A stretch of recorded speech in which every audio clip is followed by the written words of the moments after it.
and tell Netanyahu that he is responsible for this genocide and enough is enough.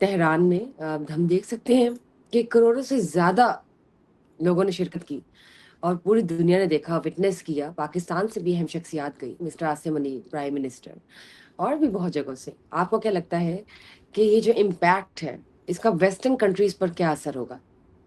Donald Trump نے کہہ دیا, اس نے کہا کہ آئی ایم سرپرائز. اس نے کہا کہ مجھے نہیں امید تھی کہ ایک فیل رجیم کے اتنے زیادہ فین فالوئنگ ہوئے گی اور لوگ اتنے زیادہ سپورٹرز ہوں گے.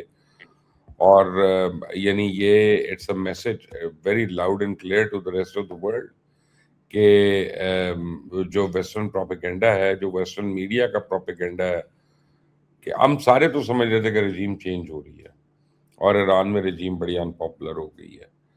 اب وہ جنگ شروع ہوتی ہے اور وہ رجیم کے کی پرسنل جو ہے وہ شہید ہو جاتے ہیں. اس کے باوجود وہ رجیم جو ہے جو سپوزڈلی گرنی تھی وہ پہلے سے زیادہ اسٹرانگ ہو گئی ہے اور اسٹرانگ ہو رائٹ. کے ہو رہی ہے.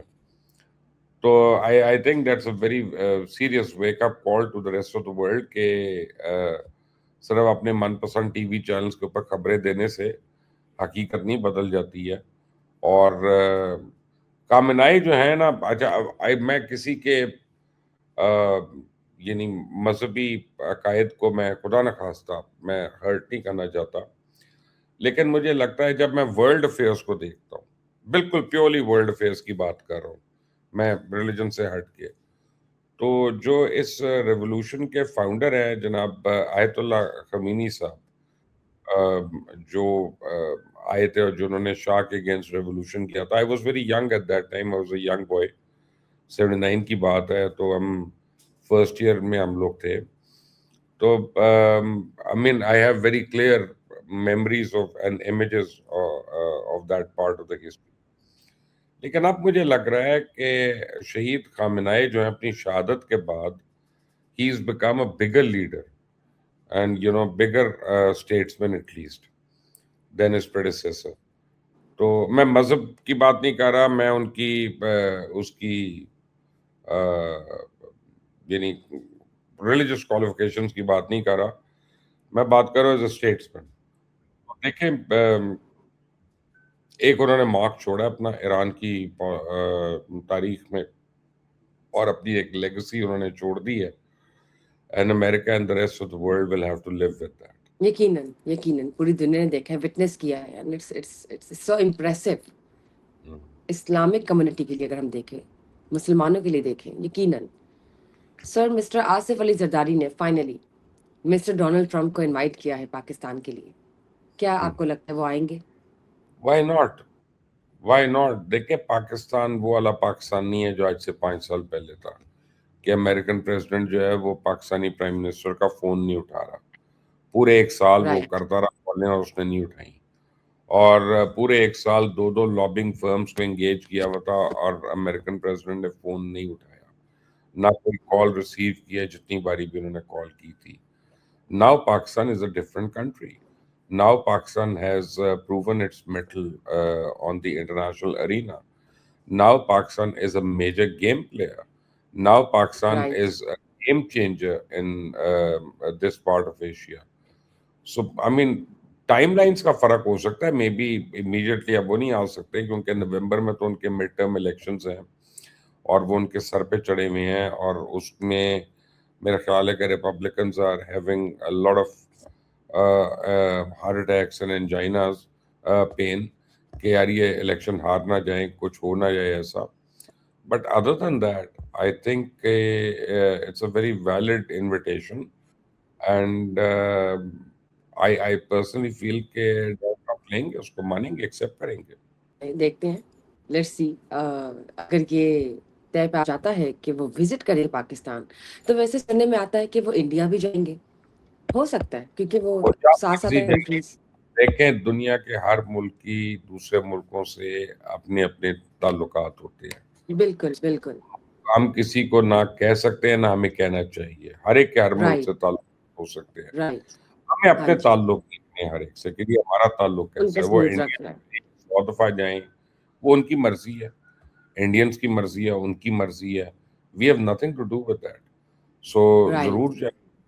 میں میڈیا نہیں ہوں کہ جو گھٹیا باتیں کر کے اور ریٹورکس میں بات کر کے اپنے لوگوں کو، اپنی عوام کو مس لیڈ کرے. میں تو عوام کو ایک بات ہی بتاؤں گا کہ بھئی ہر ملک کے ہر دوسرے ملک سے اپنی نوعیت کے تعلقات ہوتے ہیں. آپ اس کو انفلوئنس نہیں کر سکتے اور آپ کو کرنے کی رائٹ. ضرورت بھی نہیں ہے. بالکل. جائیں 100 دفعہ جائیں. ہمیں تو وہ ہمیں اپنے غرض پہ ہے کہ فوکس ہمارے کرنے کی ملک ضرورت. بالکل درست. ہمیں اپنے پہ فوکس کرنے کی ضرورت ہے. ترقی یافتہ ملک یہی کرتے ہیں. سر کچھ کنزیکٹو افسوسناک واقعات پیش آئے ہیں لاہور میں، پنجاب میں، آپ کے ساتھ شیئر کرنا چاہوں گی. یہ بتائیے گا یہ سن کر کہ کس کی رسپانسبلٹی بنتی ہے، حکومت کی یا ہم انسانوں کو، ہم شہریوں کو بھی احتیاطی تدابیر اپنانے کی ضرورت ہے. آپ دیکھیں ٹیوشن سینٹر کی چھت گر گئی، 14 بچے، 14 فیملیز متاثر ہوئی، 14 بچے جہاں باغ ہو گئے. پھر بھگوان پورہ میں اگلے دن اسکول کی چھت گرتی ہے، ایک بچہ جان باغ. اس کے بعد آپ دیکھیں سوات کا جو ایک واقعہ ہے جس میں ایک فیملی جو ہے لاہور کی، وہ کشتی ڈوب گئی. اس کے علاوہ بلوچستان میں ایک بس ہے، وہ پوری کی پوری کھائی میں گر گئی. اس میں کتنے لوگ ہوں گے، کتنی فیملیز ہوں گی کنیکٹڈ. اور بعد میں یہ کلیم آتا ہے کہ ڈرائیور نے بس جان بوجھ کے گرائی. آپ کو کیا لگتا ہے کہ اس طرح کے واقعات یہ کیا سوشل امپیکٹ ہے، یہ کتنا ٹرامیٹائزڈ ایک سچویشن ہے؟ بشا، میں ایک پیرنٹ ہوں اور میں آپ کو ایک بتاؤں کہ پیرنٹ کے لیے اس سے زیادہ تکلیف دہ بات نہیں ہے کہ اس کی اولاد کو کوئی تکلیف پہنچے. تو ہم جو مرضی باتیں کریں، آپ ان گھروں کا سوچیں جہاں پہ قیامت صغریٰ آئی اور آ کر چلی گئی. کہ لوگ اپنے بچوں کو اسکول یا کالج یا مدرسے اس لیے تو نہیں بھیجتے کہ وہاں سے ان کی لاشیں واپس آئیں. obviously حکومت کی بڑی سخت نااہلی ہے کہ ایسی بلڈنگز کو آئیڈینٹیفائی نہیں کیا ہوا اور ان میں کمرشل ایکٹیویٹیز کی بھی اجازت دی ہوئی ہے. کسی نے پرمٹ ایشو کیا ہوگا، کسی نے لائسنس ایشو کیا ہوگا، کوئی ٹیکس کلیکٹر ہوگا، کوئی بجلی دے رہا ہوگا، کوئی گیس دے رہا ہوگا، کوئی پانی سپلائی کر رہا ہوگا. تو حکومت کے اتنے محکمے ہیں، ان سب کی کوئی ذمہ داری ہے. پھر ان لوگوں کی بھی ذمہ داری ہے جو اس جگہ پہ کمرشل کام کر رہے ہیں. اسکول وغیرہ کھولے میں انہوں نے خستہ حال بلڈنگز میں. تو میرا خیال ہے کہ متعلقہ اداروں کے جو ذمہ دار لوگ ہیں اور وہ وہاں کے جو کاروبار کرنے والے لوگ ہیں، ان کے اوپر تو 302 کے پرچے ہونے چاہیے، قتل کے، اقدام قتل کے نہیں، قتل. اور ان کی تفتیش بھی اسی طرح سے ہونی چاہیے، اس کی معافی نہیں ہونی چاہیے جو مرضی ہو. کوئی اتنا معصوم اور چوچا نہیں ہوتا جتنا یہ بعد میں پاتے جاتے ہیں. اور جہاں تک سوات لیک میں وہ کشتی کا تعلق ہے، اس کا مجھے پتہ نہیں ہے. آئی ہیو ٹو اسٹڈی کہ اس جھیل میں کشتی رانی کی اجازت ہے آفیشلی کہ نہیں ہے، کہ وہ ان آفیشل ہو رہی تھی، آفیشل ہو رہی تھی. لیکن ادھر ہوئے اس کا مطلب ہے کہ ریسکیو ٹیمز نہیں تھیں وہاں پہ. اس کا مطلب ہے کہ ریسکیو ایپریٹس نہیں تھا وہاں پہ. اس کا مطلب ہے کہ رائٹ. اگر جھیل میں اجازت ہے کشتی رانی کی تو اس میں لائف جیکٹس، لائف بوٹس، یعنی لائف سیونگ اکوپمنٹ وغیرہ نہیں تھا. تو پھر آبویسلی وہ جو متعلقہ ادارے ہیں جن کی وہ ذمہ داری ہے، ان کے اوپر میں تو بڑا کلیئر ہوں، ان کے اوپر 302 کا مقدمہ ہونا چاہیے، قتل کا مقدمہ ہونا چاہیے.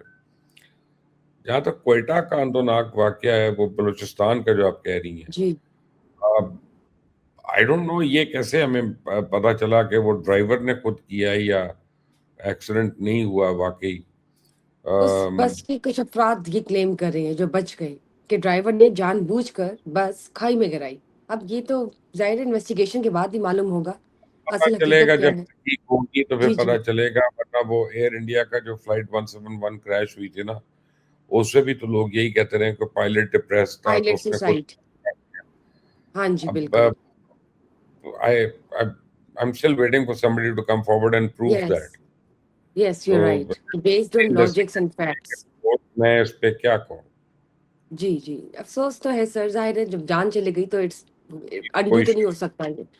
اور جو ارد گرد جو سچویشن تھی وہ انویسٹیگیشن کے بعد ہی سامنے آئے گی تو ہم بالکل شیئر کریں گے based on logics and facts. Sir football کی بات کروں گی. ورلڈ کپ فیفا پوری دنیا فین ہے، چل رہا ہے، پری کوارٹر فائنل ایٹسٹرا. لیکن یہ جو فٹ بال استعمال ہو رہا ہے یہ پاکستان سے بن کے جاتا ہے. آپ کو لگتا ہے کہ یہ بہت بڑی ایک ہم کہہ سکتے بات ہے، ایک سعادت ہے، ایک پاکستان کو پریویلیج حاصل ہے کہ جو فٹ بال یوز ہو رہا ہے وہ ورلڈ فیفا ورلڈ کپ استعمال کر رہا ہے. آپ کو لگتا ہے پاکستان بھی کبھی ورلڈ کپ کھیلے گا فٹ بال کا یا فٹ بال میچ میں آئے گا؟ کچھ آپ کو ایسا کچھ ایسی ہم امیجنیشن کر سکتے ہیں یا کچھ؟ آپ فٹ بال کو چھوڑ دیں، آپ ہاکی کے ورلڈ کپ میں آ جائیں تو بڑی مہربانی ہے، آ جائیں بس. جو جو کہ آپ نے ہماری ساری نیشنل گیم ہے. جو آپ جیتتے رہے ہیں، آپ اولمپکس میں، ورلڈ کپ میں، آپ کرکٹ کا ورلڈ کپ دوبارہ جیت جائیں تو بڑی اللہ کی مہربانی ہوگی. آپ بلیسنگ اپنا ہوگی. فٹ بال، آپ آنکھیں دکھانا چھوڑ دیں آپ کے. تو میں آپ کو ایک بات بتاؤں کہ لوگوں کو جو سمجھ نہیں ہے کھیلوں کی، جیسے یہ کہ آپ نے آج مجھے پتا چلا ہے کہ جی وہ پی سی بی پریس کانفرنس کر رہا ہے، شاید بابر اعظم دوبارہ کپتان بن جائیں. ابھی بابر اعظم پتہ نہیں 2 دفعہ 3 دفعہ پہلے بھی بن چکے ہیں، پھر ہٹائے جا چکے ہیں، پھر شاہین افریدی بن چکے ہیں، پھر ہٹائے جا چکے ہیں، پھر بنے ہیں، پھر ہٹے ہیں، پھر رضوان بنے ہیں، پھر ہٹے.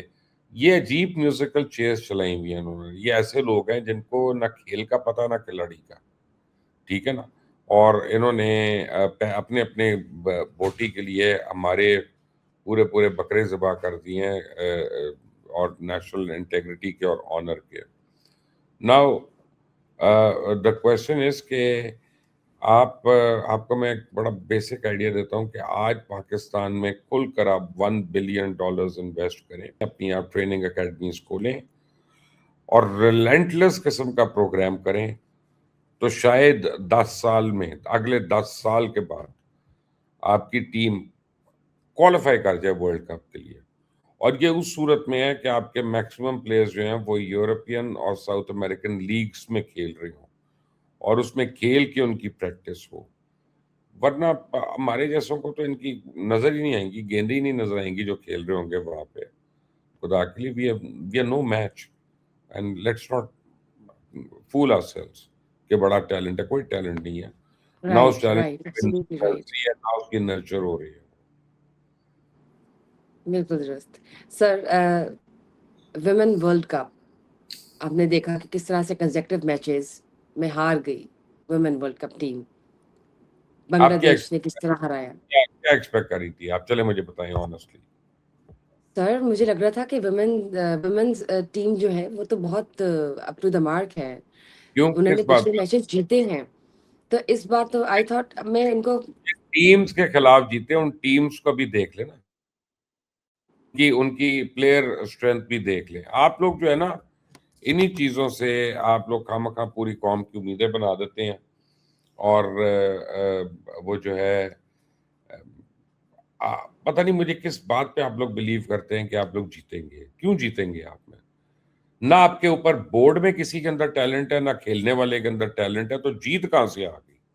سر ان کے جو ابھی کوچ تو ہیں آپ مسٹر پہلے وہاب تو ریاض. بورڈ کے وہ سب سے زیادہ ذمہ دار وہ ہے کھیل کے ڈکلائن کے لیے. نہ صرف یہ رائٹ. والا بلکہ پیچھے جتنے چیئرمین آئے ہیں سارے کے سارے. دس decline started from Ehsan Mani. اس نے آ کے جو بیڑا گرک کرنا شروع کیا تھا، جو ہماری ڈپارٹمنٹل گیمز ختم ہوئی، جو ہماری ریجنل گیمز ختم ہوئی، جو ہماری ڈومیسٹک گیمز کا بیڑا گرک ہوا. I mean, there is no pool. There is no talent coming up. ایک گلی محلوں میں سڑکوں میں کھیلنے سے آپ انٹرنیشنل پلیئر بن جاتے ہیں؟ سوال ہی نہیں پیدا ہوتا. کوئی ایک آدھا کو فریک آؤٹ ہوتا ہے انسیڈنٹ کے، جی کوئی عمران خان نے سپاٹ کیا جی وسیم اکرم کو، اس کی پیس اتنی اس کو اٹھا کے لے آیا. وہ ایک آدھا ہی ہوتا ہے، پھر 100 سال میں کیس. پھر ہر آدمی وسیم اکرم تو نہیں بن سکتا. لیٹس سی سر کہ کیا بنتا ہے پاکستان کی کرکٹ ٹیم کا فیوچر کیا ہے. آپ نئے ہرمس کب کھل رہی ہے، کیا اس سبھی ٹیم کا کوئی پالیسیز ہیں؟ فیوچر نہیں ہے، اس ٹیم کا کوئی فیوچر نہیں ہے. پھر آپ کو بعد میں آپ جو ہارٹ اٹیک ہوتے ہیں، میں آپ کو پہلے وارن کر رہا ہوں. اور سر پیٹرول پرائزز آپ کو لگتا ہے اور کم ہوگی؟ ابھی تو چلے معاف کر 100 دیں یار، روپیز. نہ بابر اعظم کی پرفارمنس بہتر ہونی ہے، نہ پیٹرول پرائسز کم ہونی ہے. یہی چلتا ہے سارا. چلے امید ہے کہ جو بھی ہو کچھ بہتر ہو، کچھ آسانی ہو عوام کے لیے. Let's see. Thank you for your time. Thank you guys. Just stay tune. Bye bye.